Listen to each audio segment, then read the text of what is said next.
الحمد لله نحمده ونستعينه ونستغفره ونؤمن به ونعوذ بالله من شرور أنفسنا ومن سيئات أعمالنا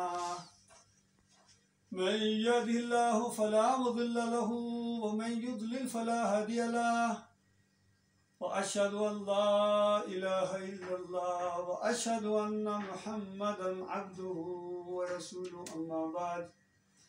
أعوذ بالله من الشيطان الرجيم بسم الله الرحمن الرحيم فاصدع بما تؤمر وأعرض عن المشركين إنا كفيناك المستهزئين الذين يجعلون مع الله إلها آخر فسوف يعلمون ولقد نعلم أنك يضيق صدرك بما يقولون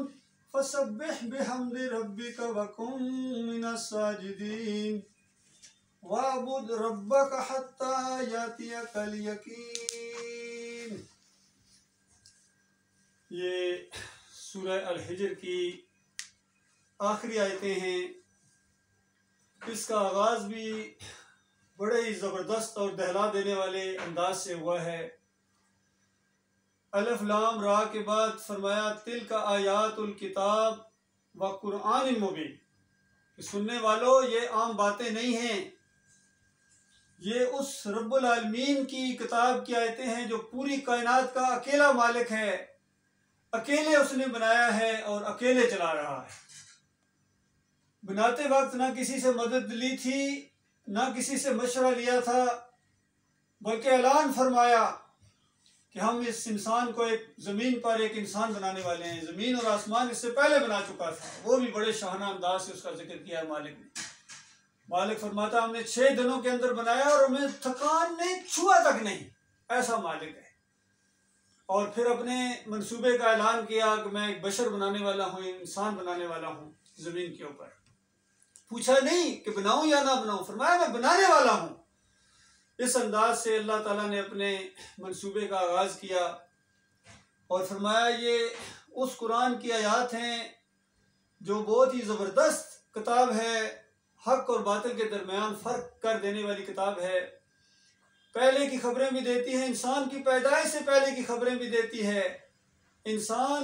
اس کا مضمون ہے، اس کتاب کا مضمون انسان اور اس کا رب، اور آئندہ کیا ہونے والا ہے، اس منصوبے کا اینڈ کیا ہونے والا ہے، ڈراپ سین کیا ہونے والا ہے، انجام کیا ہونے والا ہے، یہ کتاب خبر دیتی ہے۔ یہی کتاب خبر دے رہی ہے ربما یود الذین کفروا لو کانوا مسلمین، کہ بس عنقریب وہ وقت آنے والا ہے کہ جن لوگوں نے اس بات کو، اس کتاب کے پیغام کو نہیں مانا ہے، جھٹلایا ہے، انکار کر دیا ہے، عنقریب بہت ہی قریب، بہت جلد وہ وقت آنے والا ہے کہ وہ حسرت سے کہیں گے کہ ہائے کاش ہم مسلمان ہوتے۔ آج تو مسلمانوں پر اعتراض کرتے ہیں، اور خاص کر جو مخلص اور اصلی اور سچے مسلمان ہیں ان پر زیادہ انگلیاں اٹھائی جاتی ہیں، ان کو تنگ کیا جاتا ہے، طنز کیا جاتا ہے کہ یہ جا رہے ہیں جی، یہ مومن صاحب جا رہے ہیں جی، یہ کسی کو بھی نہیں مانتے جی، یہ تو بس صرف ایک ہی ایمان اور اللہ کی رٹ لگائی ہوئی ہے، اور کوئی ان کے پاس زیادہ جتھا نہیں ہے، کوئی زیادہ ان کی طرف آ نہیں رہے ہیں۔ تو آج ان کے ساتھ چلتے ہوئے شرماتے ہیں، لیکن ایک وقت آنے والا ہے کہ یہی لوگ کاش کہیں گے کہ کاش ہم مسلمان ہوتے، کاش ہم مومن ہوتے، کاش ہم ماننے والے ہوتے، لیکن وقت گزر چکا ہوگا۔ وہ بات آپ کے سامنے لائی جا رہی ہے پیارے بھائیو، وہ چیز آپ کے سامنے لائی جا رہی ہے جو آپ کو کوئی نہیں بتائے گا، یعنی اس انداز سے آپ کے علماء ہیں، آپ کے مشائخ ہیں، آپ کے اکابرین ہیں، آپ کے یہ لیڈر ہیں، سیاسی لیڈر ہیں، یہ نہیں بتائیں گے، ان کے بس کی بات نہیں ہے، ان کی فیلڈ نہیں ہے یہ بات بتانا۔ لہٰذا یہ مخلص مومن